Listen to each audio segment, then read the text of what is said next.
Бүгін 6-шы сынып, қазақ әдебиеті хрестоматия балаларын сабақ оқып отыруын көріп, мынау өлеңге көзім түсіп қалды. Абайды оқы Таңырқа. Абай Құнанбайұлының «Мен жазбаймын өлеңді ермек үшін» деген өлеңді оқып бергім келіп тұр. Бұрын естідім, бірақ маған мән беріп көп тыңдай қойған жоқ едім, балаларға оқып берейін, мағынасын түсініп жүрсін. Мен жазбаймын өлеңді ермек үшін, жоқ барды ертегіні термек үшін, көкірегі сезімді, тіл орамды, жаздым үлгі жастарға бермек үшін. Бұл сөзді тасыр ұқсап талапты ұғар, көңілінің көзі ашық сергек үшін.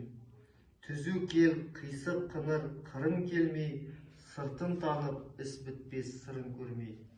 Шу дегенде құлағын тосан сыйды, өскен сон мұндай сөзді бұрын көрмей.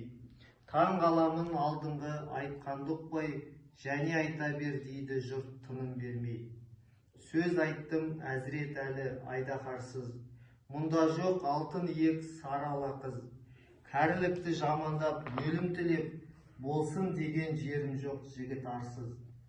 Әсіре қызыл емес деп жиренбеңіз, түбі терең сөз артып бір байқарсыз.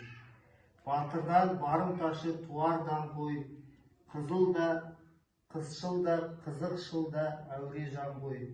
Арсыз, малсыз, ақылсыз, шаруасыз, емір мелі маскүнем байқалған ғой.